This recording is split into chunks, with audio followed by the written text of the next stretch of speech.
Benki ya Ushirika imeendelea kuonyesha dhamira yake ya kukuza uchumi jumuishi kwa kuongeza kiwango cha mikopo kwa sekta ya kilimo, hususan wakulima, ikiwa ni sehemu ya mkakati wake wa kupanua huduma za kifedha kwa makundi ambayo hayajafikiwa kwa urahisi. Akizungumza jijini Dar es Salaam, mkurugenzi mtendaji wa benki hiyo Godfrey Ngura amesema hatua hiyo inalenga kuongeza tija kwa wakulima na kuchochea uzalishaji, huku benki hiyo ikijiweka kama mshirika muhimu katika maendeleo ya sekta ya kilimo hapa nchini. Tunayo furaha sana kuleta kwenu utendaji wetu wa kazi katika kipindi cha mwaka mmoja ambao umekuwa na mafanikio makubwa sana. Kwa katika vipindi vya wiki moja au mbili kwenda mbele, tutasherekea yale ambayo tumeweza kuyafanya kwa Watanzania katika mkakati wetu wa kuchochea ukuaji wa pamoja na uchumi jumuishi.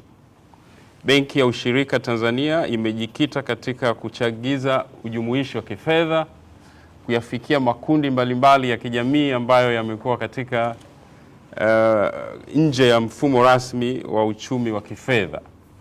Na kwa hivyo maono na mpango mkakati wetu ni kuwaleta pamoja ili kuongeza ujumuishi na kuchochea ukuaji wa pamoja. Katika kipindi hiki cha mwaka mmoja, benki imejionea mafanikio makubwa katika maeneo mbalimbali ya upimaji wa mafanikio na ufanisi wa taasisi yoyote ya kibenki. Na nafurahi kuwajulisha na kuleta kwenu taarifa yetu ya robo ya kwanza ya mwaka huu, lakini pia tukilinganisha na kipindi kama hicho mwaka jana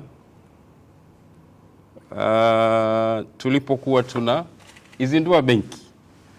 Robo ya kwanza mwaka jana 2025 na robo ya kwanza mwaka huu 2026.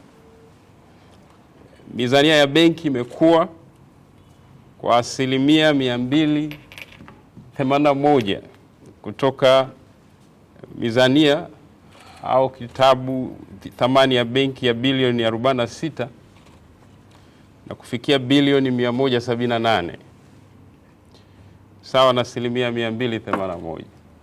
Lakini pia benki imekuza kwa kasi kitabu chake cha mikopo kwa zaidi ya asilimia 506 kutoka kitabu cha mikopo cha bilioni 16 na kufunga robo ya kwanza mwaka huu na kitabu cha bilioni 101.